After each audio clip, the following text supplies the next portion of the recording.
Welcome to China Paradigm, a show powered by Dashi Consulting, where we interview seasoned entrepreneurs and experienced managers in China about their business and experience in the country. Hello everyone, I'm Matthieu David, the founder of Dashi Consulting and its podcast China Paradigm. And today I am with Hong Zheng, the founder of Adventi, which is a PR agency based in China, which has been founded in 2004. And we have worked with 15 international exhibition congress companies so far, 70 plus international brands in the luxury sector, and led more than 500 PR projects. So several projects from same clients. For instance, you work very frequently with Lacoste, you work with Gucci. In the watch and jewelry, you work with Piaget, and in the exhibition and congress, you are organizing LuxPack, Eurovet, for people who know in the industry because it's very, very professional focused. You also work with Art Basel. They are very famous in Hong Kong and in Miami for organizing this exhibition and art, and you are giving them more exposure in China. That's one part, Adventi. But there is another part of your business, which is newest, which is GREENEXT. And it seems that this part of the business is a spin out of Adventi, and it seems that it's attracting a lot of your passion, interest, energy. It's about sustainability in fashion, in luxury and fashion.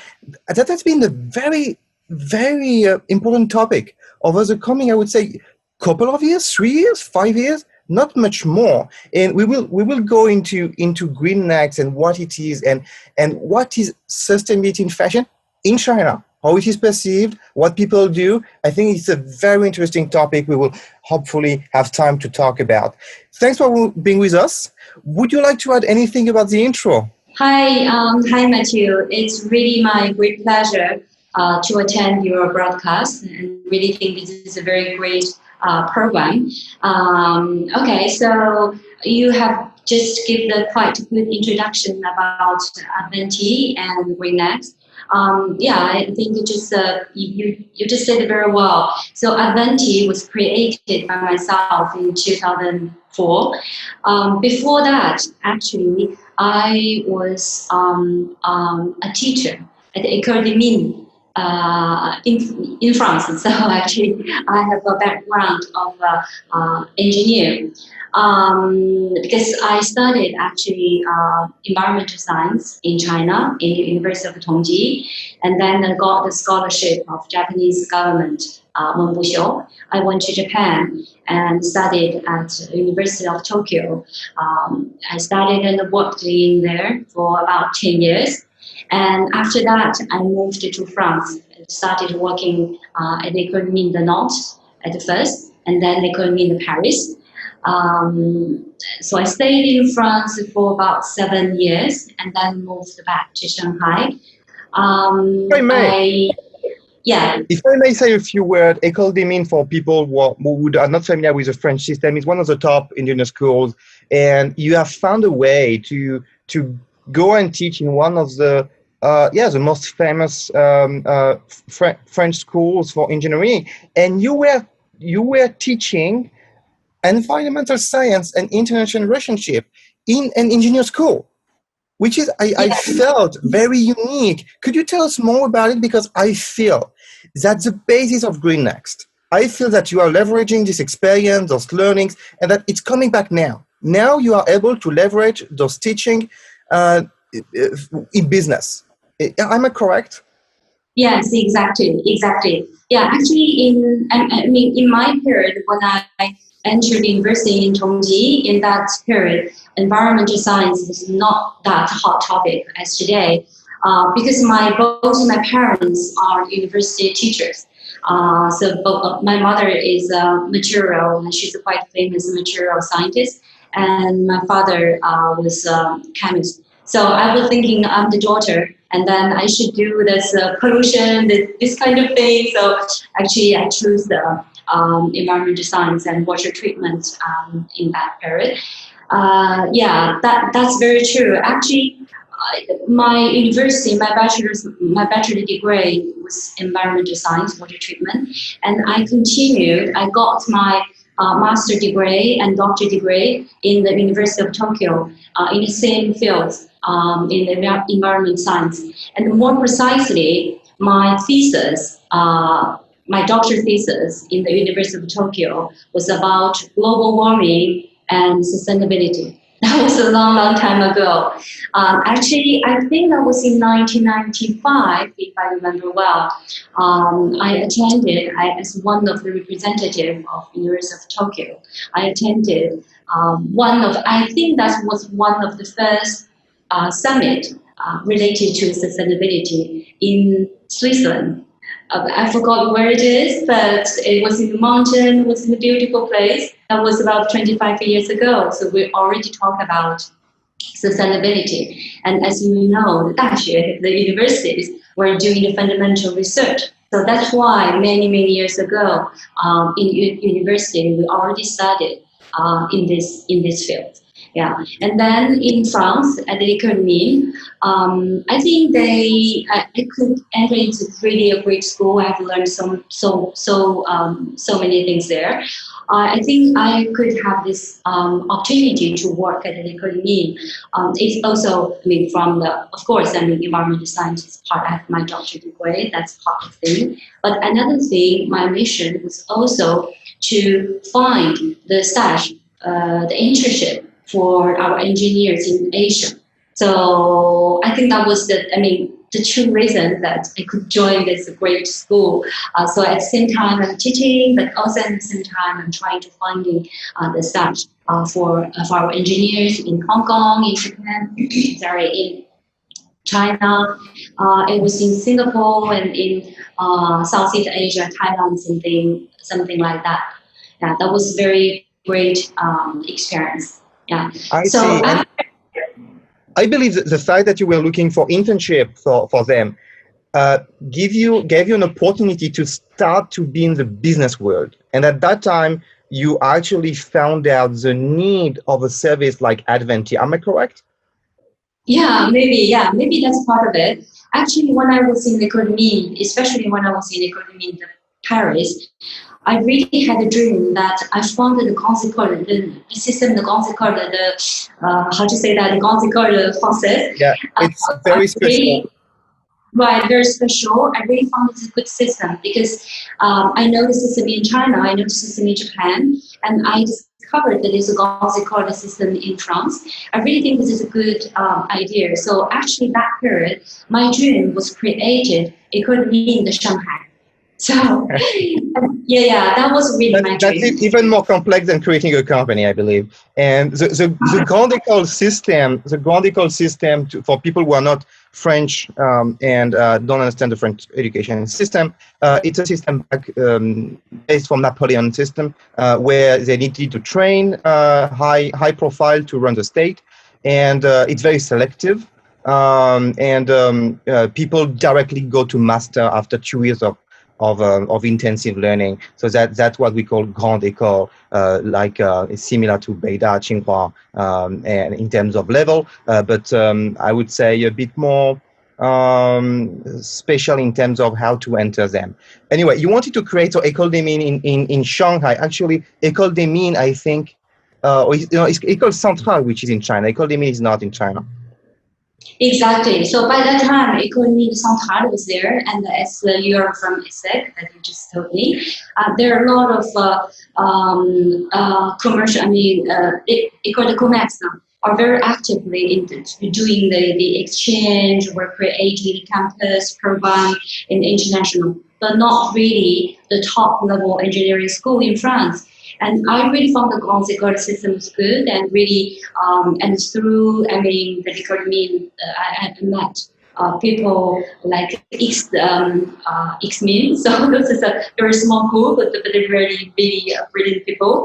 And then, through this, that was really my dream. I really want to create this campus in China, and for this purpose, I even could met a few ministers by that time, so really pushing my idea. But of course, I didn't succeed. to create the Shanghai. But I mean, in that period, I think the timing was not very good timing, and I was a little bit disappointed, I have to say. And Because I think yes, I'm sorry to interrupt, but to give a background to people listening to us about education, when you run a university in China, and that's the case for Central, for instance, for some time, you cannot invoice your students at a very high level. It's very standard. You cannot. It's difficult to earn money for a degree, for giving a degree in China, because education is not that expensive actually in China, so you have to comply with that. And if you want to have a professional degree, then you can charge more, but still you have some sailing, like Shenzhen can be very high, but Shanghai and Beijing cannot be very high. So it's a very, very regulated business, and believe it's a hard try to start a business. Right, exactly. So I didn't, I mean, I had a lot of support from the different people. I mean, really nice. I have met very, very interesting people in the ministries, or in the education systems, and was a really interesting period but I didn't succeed it. And then there was opportunity to coming back because I mean, there's a wonderful opportunity for my husband to come back to China to work in China. So we came back in China in 2003, end of 2003. And then, I mean, I got offers from Tongji University or Jiao Tong University. So because I was still, by that time, I was a researcher, I was a teacher. So I was considering if I would continue my my career in the academic field. But really by chance, really by chance, because I met some interesting people in France, and then to helping those friends in China to starting their business. And actually I entered this field. As you know, that in 2005, 2005, luxury is really starting to enter the China market. So I started to helping friends to gathering some media, some journalists for wine tasting, or to from some boat show, to have a press conference in the boat show, or to helping media to hold an event. So really by chance, by helping those friends, I was thinking, wow, that seems interesting, this communication field. And then also that period, the world of luxury is really starting to booming in China. And there are more people coming to say, hey, Hong, we know that you're back to China. Maybe you can helping us to do something. So that's by chance, absolutely by chance, to started Adventi as a communication business.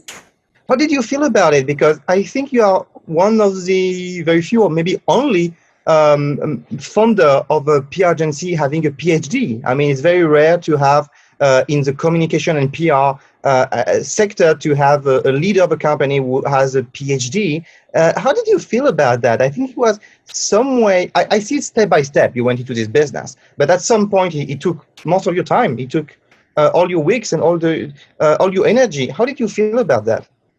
Yeah. Actually, I think I probably am the only one who got a PhD in the scientific field, and then who completely changed to another field. So at first, I feel I'm really lucky and very lucky to can do two things completely in my life. It's as if I have two lives.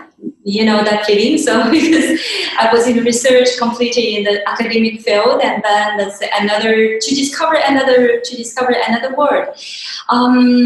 Already, I think in the communication field, the people coming from the engineering side, from science side, there's not so many people.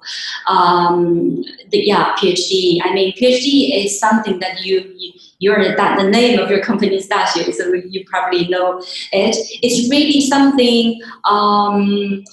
It's quite related, because when we get PhD, you need to give in-depth research, right?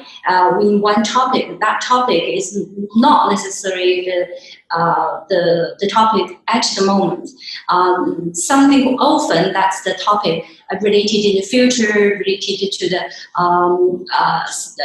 how to say, the research fundamental. So that is, I think that makes difference of Adventi. Maybe that this is a state of mind. I think that maybe makes Adventi a little bit different from other PR agencies. There are many PR agencies in the market. So Adventi actually, of course, we have we do this down to earth. We do this implementation works, diabetes work, but also our strength, I think, is really helping our clients to analyze the market and to analyze the competitor, to discuss what is the positioning of the brand, who are the targets in a different period, because when a brand who entered the China market, or let's say when the brand in 2004, 2005 are certainly different from what the situation of today. So I think that is one of the our strengths, and also maybe that is coming from my research background. So myself, I like to learn, the team as well. So we're thinking learning is very important, and adapting ourselves is important, and to look something behind what we're doing, which is important. That's one thing. The second point, I think, is because I'm coming from the academic field, so we are a little bit like a school. So we have trained so many people for the industry, especially for the luxury industry. Since this past 6 years, maybe more than 100, easily more than 100 people are trained by Adventi, and now they work in the luxury industry. You mean trained within your company because they work with you? Because they work with you, right? And then they learn the standards, and then they learn the industry, and then they may move actually to your clients. That's what you're saying, right? Right, exactly. Yeah, right, exactly. Because we have there's a lot of young people who, let's say, they started communication, they started marketing just after the school, and then we take them and then really grow up with them. So in this sense, I'm still teaching. I'm still continue a little bit what I did before. I see. You came back to China in 2003 and went to 2020, and in 2020 we talked a lot about 2023 because of the SARS. And you went back to China just, I think, after the SARS epidemic. So I'd like to ask you, in 2020, your business, I think, was impacted by the COVID-19, because in PR and in events, everything was postponed. How has it impacted your industry currently? And how do you compare it with 2003 when you came back to China? Okay, yeah, that's quite an interesting question. Actually, in 2003, exactly as you said, 2003, you have good memory. We came, actually, it was really during the SARS. And my two daughters was born in Paris, actually.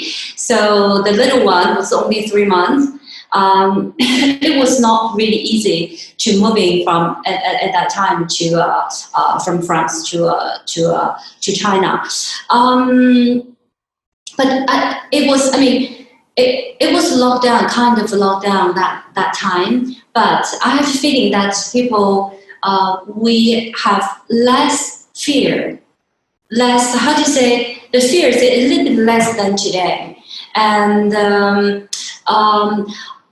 Somehow, I mean, in 2020, I think this fears part of it comes from the epidemic itself, and another part, and maybe also compared with 2003, the globalization was less important as of today. So there was less attention. There was less this kind of how to say, because today is a pandemic. Today in 2020 epidemic, this coronavirus has become pandemic. It's become really global. And beside, the economic part, there's also some tension between the countries and some tension between, how to say, even for the same people. I have heard, for instance, let's say, I know many people in France, and then and the people in France, they say, oh yeah, this is impossible that in China there are a lot of, there's only a few numbers of people get sick, or the number was full. We don't talk about number, it's true or not. That is, I think, in everywhere. Maybe we don't know exactly. In any country, we don't know. But the interesting thing is, it comes the French people in France against the French people in China to say, oh, even you have been washed mind, and you are telling us that China is good, that Shanghai is good, that nothing is happening. So I think this, in 2020, the epidemics gives a lot of, how to call that? I think we can never really go back. Yes, we can never go back. So today, people thinking we cannot travel, we cannot go this. We're waiting when we can travel again, when we can do things like before. But somehow, I feel that we cannot really go back in before the coronavirus. That was not the case in 2003. Yeah, that was a period that was quite intensive.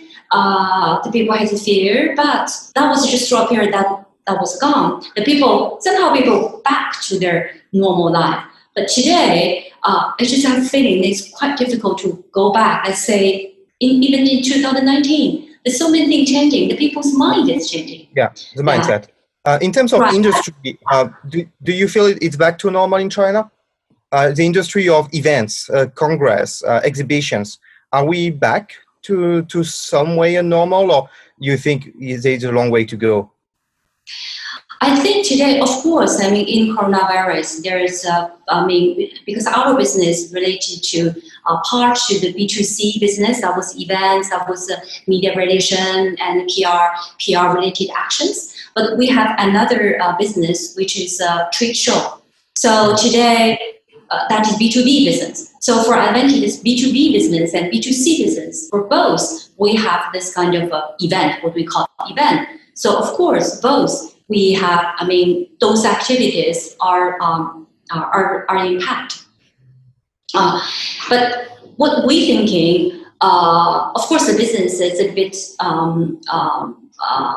damaged. But what I think, maybe that is a good period that for us all to think if the old way, if what we did before, that is a good thing or not. So one of the reasons why we started GREENEXT is everything, I think, is too much. Everything is, in a sense, it's too much. In the fashion brand, that's too much. In the events, that's too much.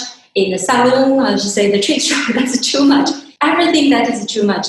And the people traveling, of course, that is good. And we're just busily busily to meeting people. We are just want to create more and more. We want to consume more and more. We want to push more and more,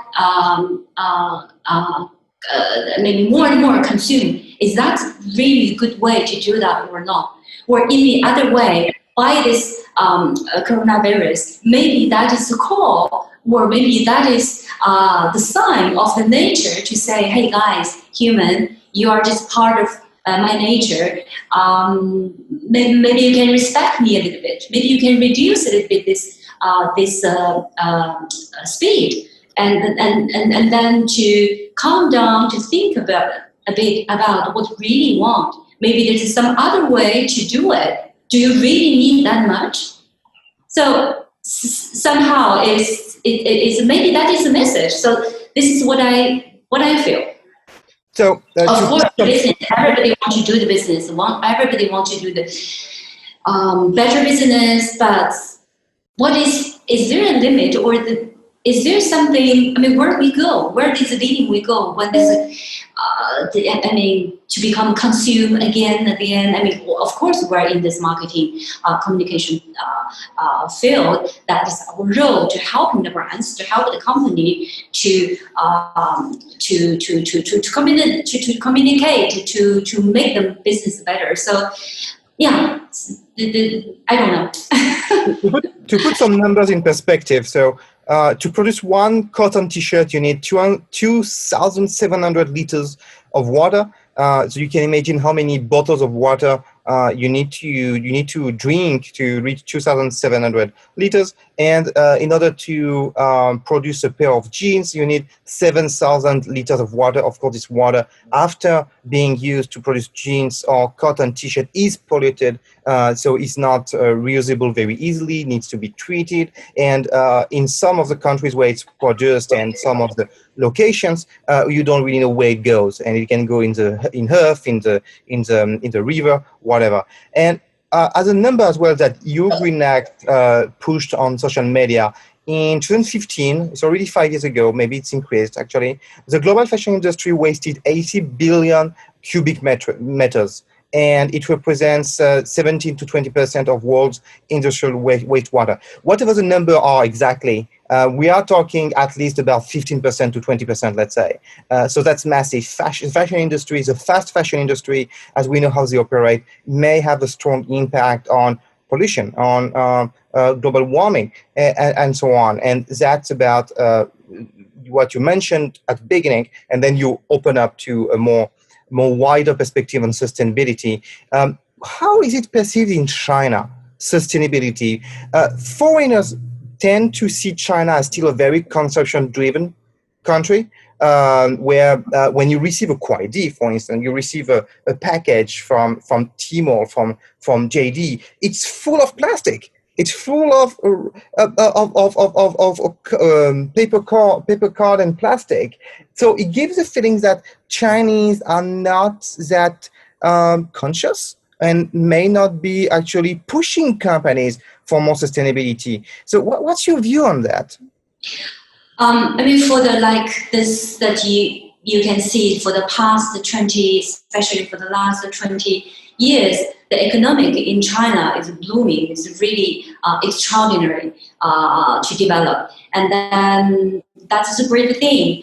And then accompanied together with this very, very, very fast group of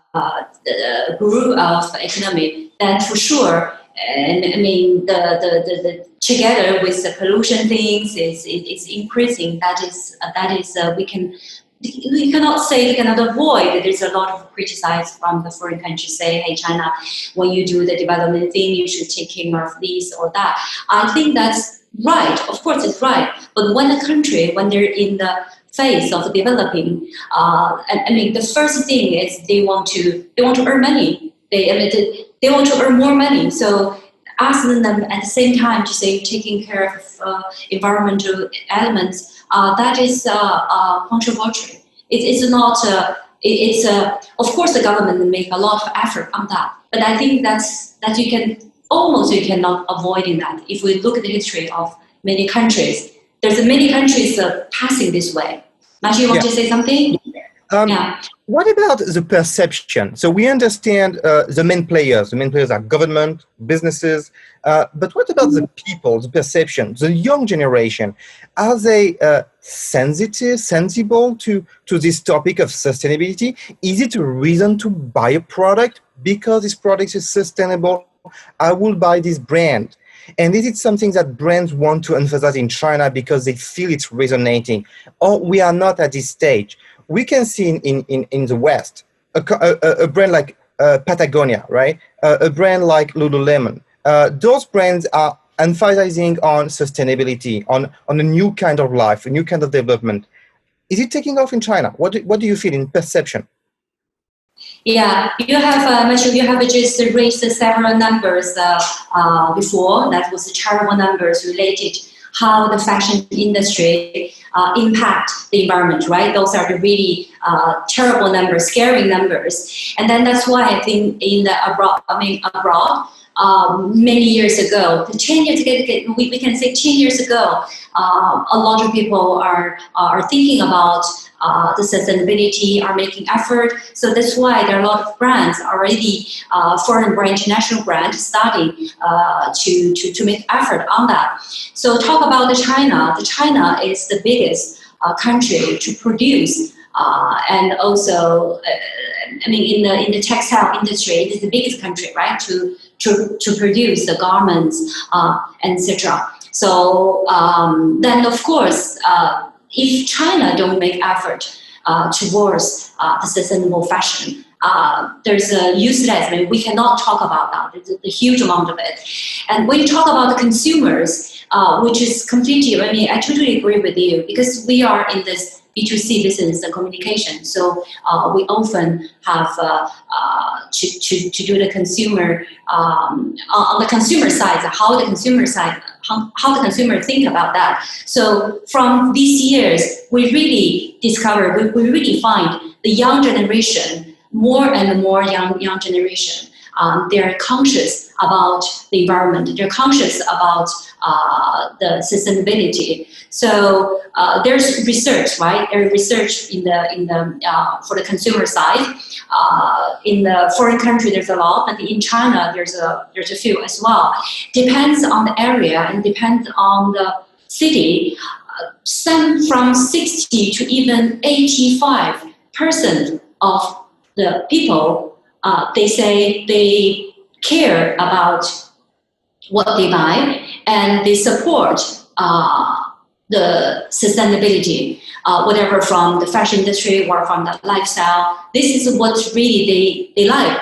And as you know, that China is one of the characteristic of China is something happens in China is very fast. The speed will be very fast. So I do believe anyway, the sustainability, it's a trend. It's a trend you cannot come back. It can only going on. And I do believe that in China, it will go very fast. So that you can see from the media or a lot of brands as well in China, they start to think about that. And supply chains think about that to do the, to produce the sustainable material, etc. So that's why GREENEXT actually, we would like to connect the supply chain, the brand, and also the consumer, which is a circle. And we want to build this this platform, and then we would like the people to discuss, to discover, and then to promote the sustainable fashion and the lifestyle. Is my understanding correct when you say you need to connect supplier, supply chain, and the brands themselves and the consumer by actually explaining, and that here coming communication. Communication is at the centerpiece because you may have to explain how the suppliers are working, how they produce, where the fabrics come from, the material come from, for the brands, in order for the consumer to make a choice on what's sustainable or not, and to get an understanding and education. Am I correct that your perception is that communication is at the heart of sustainability? Because at the end of the day, the changing forces will be the market, will be people, if they buy or don't buy. And they will buy and don't buy if they understand. So if brands communicate correctly. Is it what you are saying? Yes, exactly. What we think is today the market-driven business is very important. Consumer-driven business is very important. So if the consumer doesn't want to accept or support this concept, and then the brand will not make the product, right? And if the brand don't make the sustainable product, then why the upstream supply chain will make the materials? Yeah, but from the brand side, they will say, okay, because we don't have it could be another sense. And they say, yes, because there's no, but from the consumer side, they can also say, yes, we want to sustainable products, but there's not enough brands. And then the brands can say, yes, there's not enough material. So actually, this circle is connected. We cannot really separate it. So why we launched this GREENEXT is also because at Adventi we have both B2C and B2B business. And our B2B business, one of our trade show are in the textile industry for 15 years. So we know the supply chain in the fashion side, and we know the brands, and we know the consumer. So we were thinking it's really our duty. If we don't raise the voice, who should do that? So that's why you're right. I mean, the three parts are very important. Actually, there's an interesting project I would like to share with you.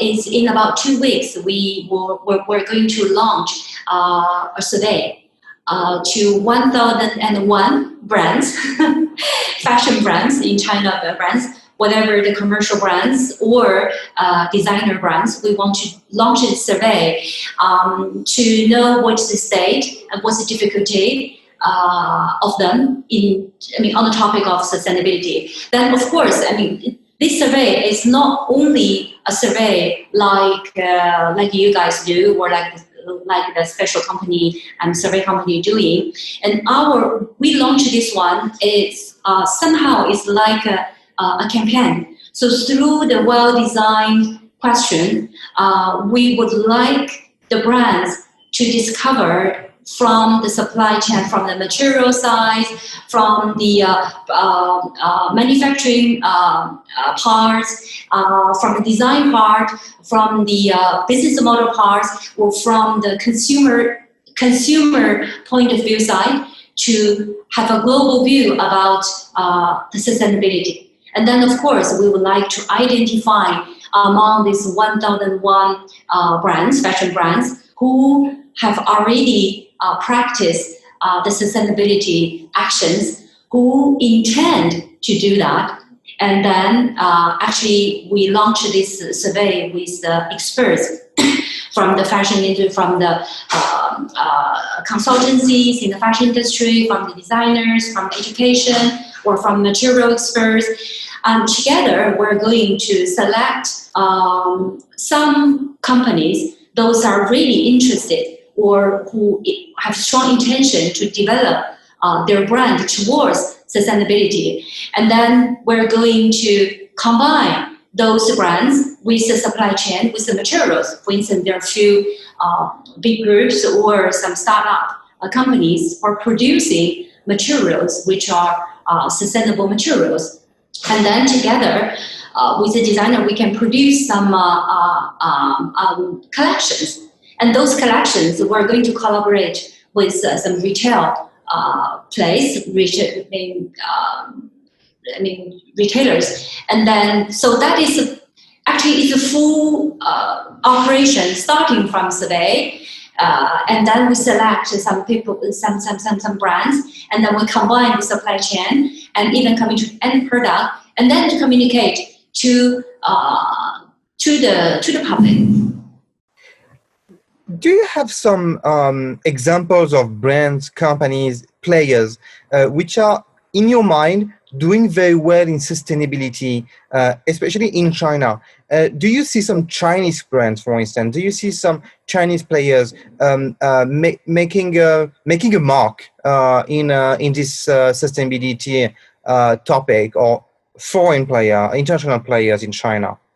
Okay, yeah, in my mind, and there are a few very outstanding brands, such as maybe you know this beautiful brand called Icicle. It is, yeah, Icicle, actually really beautiful. From the brand was born, the concept is really respect to the nature. Their slogan is made in earth. So, and they also have boutique in Paris. They have team in Paris, and they have many boutiques in China. So that is one of the very successful brand. Really, I think an example to the other brands. Another very new brand is I cannot say it's a designer brand, but also very interesting Chinese brand. It's called Langerchen. So Langerchen was the OEM or ODM for some foreign brands, and then they created this longer chain to mainly sell their products abroad in the sustainable garment, actually, because they are really in the extreme. How to say, they started to grow up their because it's a how to say, wool. They grew up their lamps, and they have their farms, and then they produce their own materials. They have their cotton fields. So from the very beginning, they produce the sustainable materials, and then they, through the design, through all the process, is 100% sustainable, which is a Chinese brand. So we're very, very proud of that. Although their product at first was in Germany, to sell to Germany, but now they started to open boutiques and to sell in China. You mean they were OEM, right? And then they started a brand. Yeah. In the beginning, they were OEM, and then they started to making brand. But also from the beginning, their brand is sustainable. And then they selling to the abroad, but today they're coming back to China. So they were commercialized, longer chain were commercialized in China. Got it. What other industries do you think are going to be impacted by sustainability? We understand fashion, clothes. Is it the case for cosmetics? Is it the case for beauty industry? Is it the case for other industries where you see there is something happening? The beauty industry is very chemical, right? So is it something happening here with more organic ingredients? Is it still a very niche and it's not reaching the mass market yet? Right. I mean, fashion is maybe gives the most impact. We say just after the oil industry, right, for the to the environment. But the beauty industry, I think the ingredient is one thing. Another thing is the packaging. I think the packaging for the beauty industry is really a lot of things to improve. Actually, recently we met some very young and interesting brands, and their way is quite good. I really think it's very inspiring, because in Japan, or in Asia generally, in Asia, in Japan or in China, especially when you talk about a luxury product or talk about high-end product, people think quite important the packaging. Right? We cannot say, okay, today, because we want to do sustainability, okay, you don't buy clothes anymore, you only buy ugly clothes. No, that is not true. You cannot say to the people, okay, today we are in sustainability and then we don't have any packaging, we just have very simple packaging. No, we cannot do that as well, right? Because fashion or the beauty or, this is kind of part of the joy of the life. So at the same time, how to have a beautiful thing, but at the same time, it's also to reduce the impact to the environment. This is what we want to do. And also, at the same time, we need to help, together to find a good business model for the companies. That is the right way to do. It's not extreme to say we don't consume, we don't do this, we don't that. I don't think that is correct.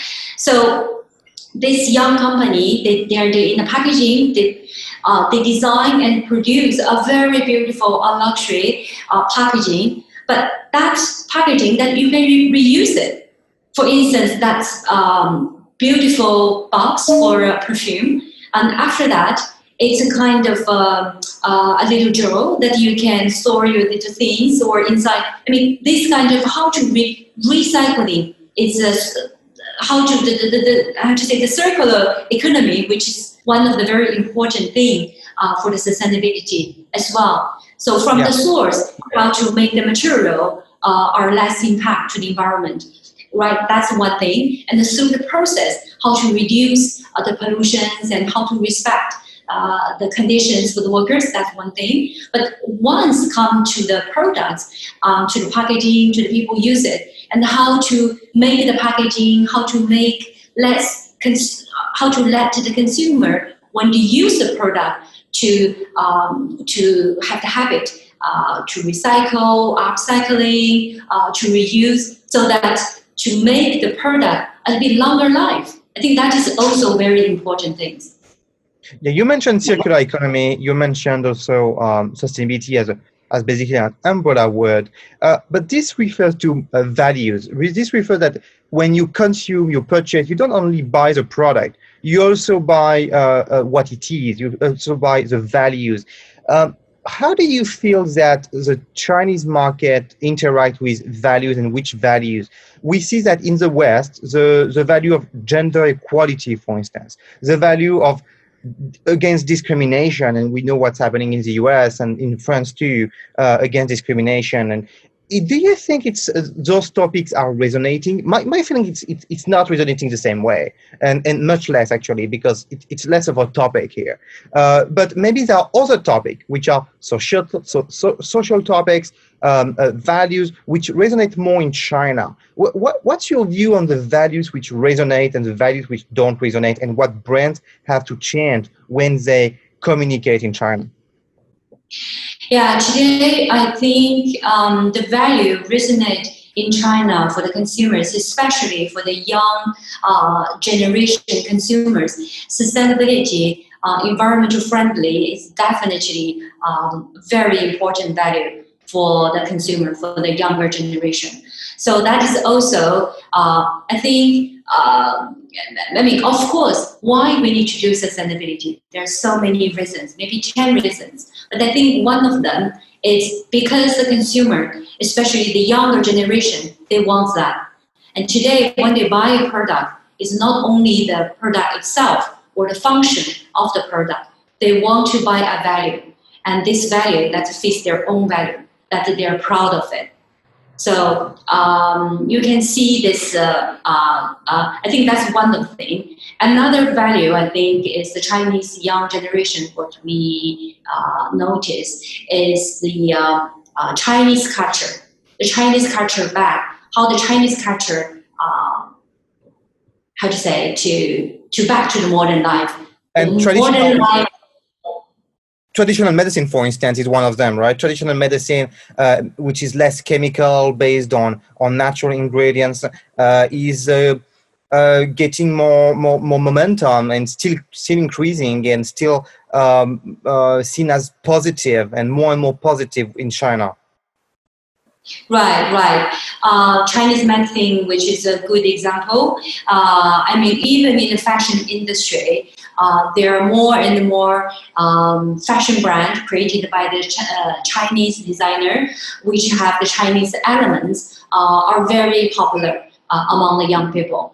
So people look back to the young Chinese people look back to their culture, to the root, where they come from.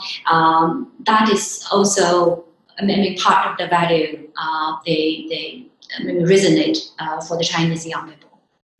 How do you feel that if some people argue that people buy sustainability and natural ingredients not because for the good of the society, which is too far away, which is too hard to connect, but for the good of their own skin, for the good of their own health, because they know that a natural ingredient, something sustainable, maybe they don't go that far, but natural ingredients are actually better for them too, because to wear, because to put on their skin. And then it's going back to the product. The product in itself actually is seen as better because it's natural, because it's sustainable, because in itself on the product, and not only for society.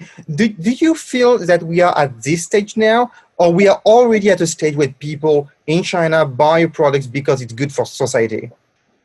No, I think you're right. I mean, for our own health, it's one of the very important things, especially after this coronavirus. And people thinking of how to living in the better environment, and how to use a product which is organic, and even vegetarian. There's more people young people become vegetarian or buy organic food, organic cosmetic.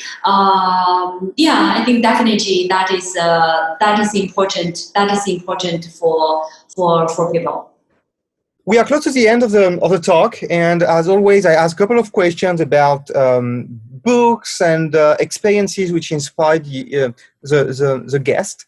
And I like to ask you first, what books inspired you most in your as an entrepreneur, as a professional, or as a founder of GREENEXT, I mean, on sustainability, will you have books to share with us?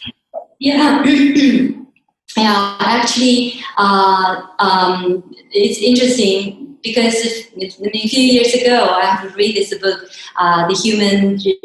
I forgot. I read in Chinese. I forgot exactly the English title.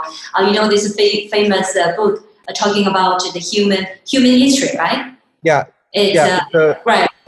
It's Homo sapiens. Yes, exactly. So I read this book these days, especially and I mean during the coronavirus. It's really inspired me a lot. It's as if we already predicted, we already know what is happening today.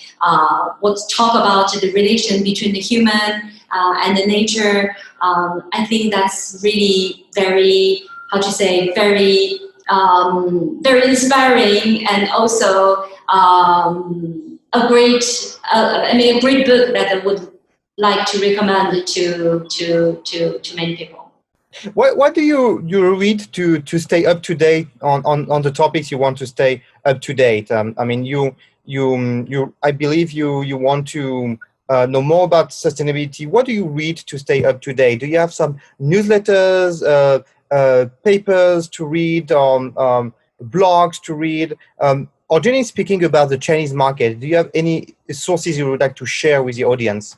Actually, today, I think from the media or from there are not that many people talk about sustainability, but I think the information, there are a lot of talk about what we should do is on the surface side, and what we should do, sustainability, and what is the number, how terrible it is, and many articles about that.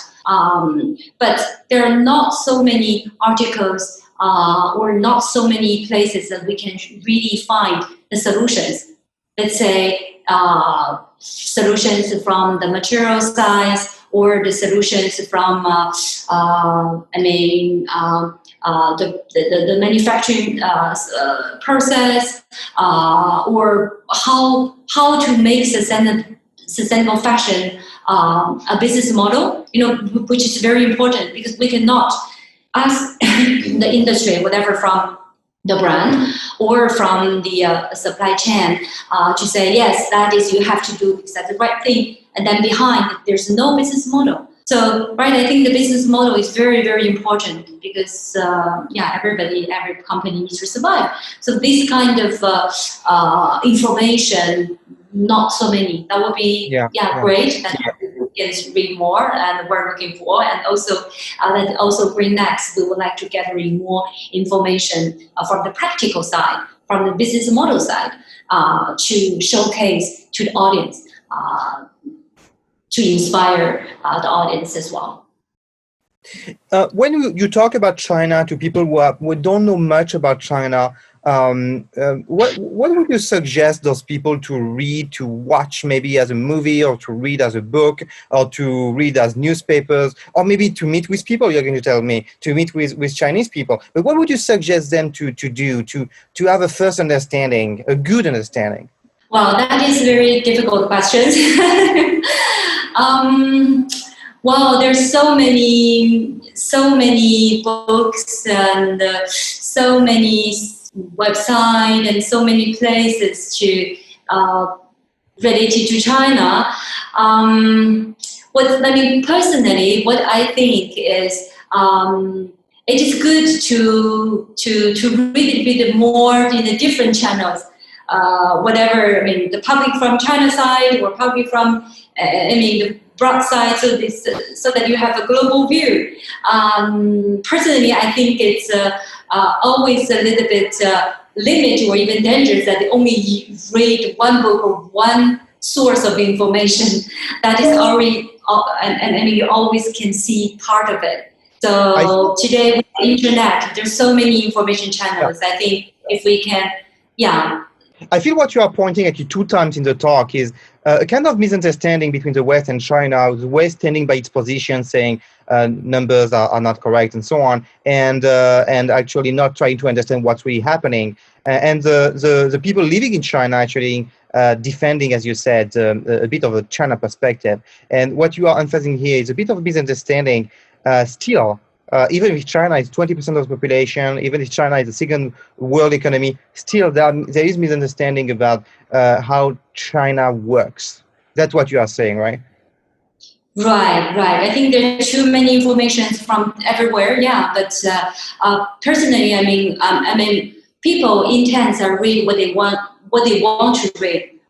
To go to the channel, they used to do that, right? So, but what I think is, if you want to find something new, especially with the new place and the new country, new culture, it is better to have a more broad source of information, so that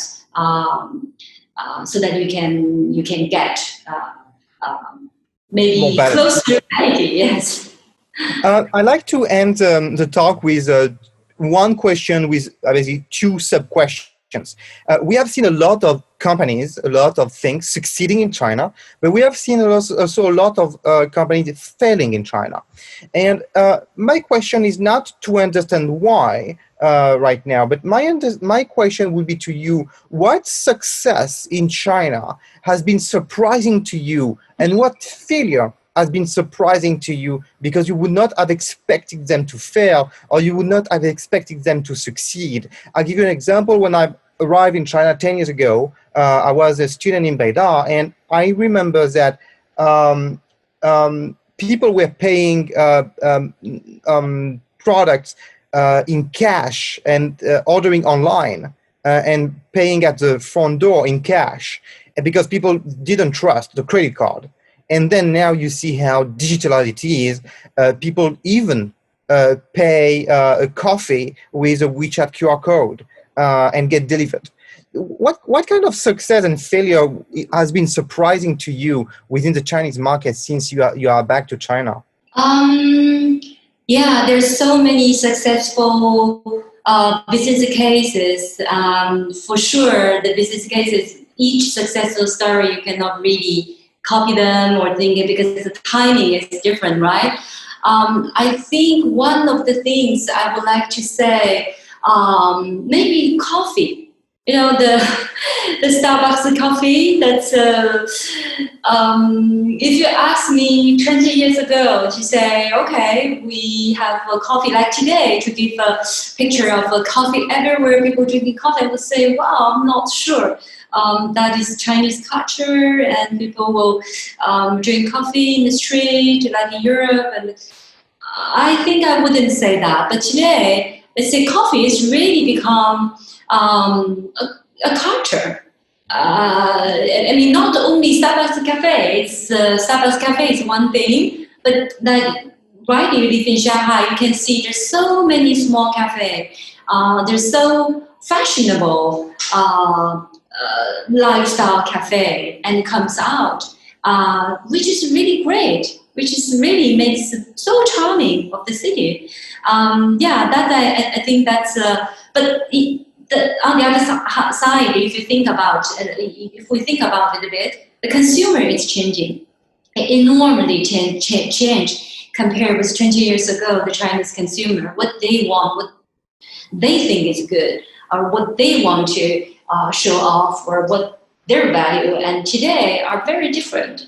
So that's normal, and that's also because the younger people, they travel everywhere, and then it's today the lifestyle for the young people in New York, or in Paris, or in Tokyo, in Shanghai, are not that different. Yeah, it's quite interesting. What about the failure you were surprised to witness? We saw some companies leaving China. We saw some products which are not working in China, and which could have been very successful in the West. What kind of surprise was it? I mean, what failure was a surprise for you? You mean some products doesn't product brands, or something in society which has not happened to anything which you you were surprised to see failing? I'm surprised to see failing. Okay. I think there's one thing I still don't understand why it surprised me is, there's some in the e-business, in the e-commerce business, there were few huge department store. Macy's entered the China market, or this kind of really successful brands or top shop with those. Those are really huge. Or another example, Next, which is the most profitable and huge brand, commercial brand in UK.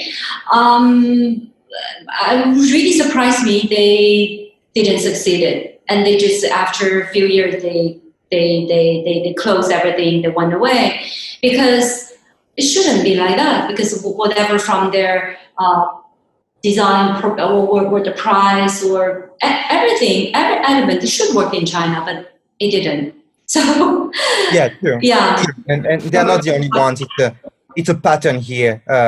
The big retailers had a hard time, had a good time before 2010, but after 2010, 2012, had a hard time. Whether it is hypermarket, whether it is premium luxury, they have a hard time, in China, where actually just some more existing. I mean, Plaza 66 is existing. SK Xingkong Place is existing as well, initially from Taiwan. So some places are existing, but the American ones, the European ones, had a hard time, right? Yeah, or Marks and Spencer, of course. I mean, although it was, maybe abroad have some difficulty as well, but it should work in China, right? It's, the concept, everything. Next, it's very successful brand. They entered twice in China, and twice was failed. So that really, really pity. That's also surprised me. I still don't know why. Thanks, Hong, for your time. It's already 1 hour of talk. I think we touch a very important topic, which is sustainability. We are going to talk a lot about it more and more in the coming months, years. My feeling is that Gen Z is going to maybe change the way brands are talking about it. And I think that's a really interesting topic to follow. Thanks again, Hong, for being with us today. I hope you enjoyed. I enjoyed it, and I hope everyone liked it. Thank you very much, Matthieu, and hope to see you in one of these small fancy cafe, and we can continue our conversation. Thank you. Sure. Bye. Thanks everyone for listening. Bye bye.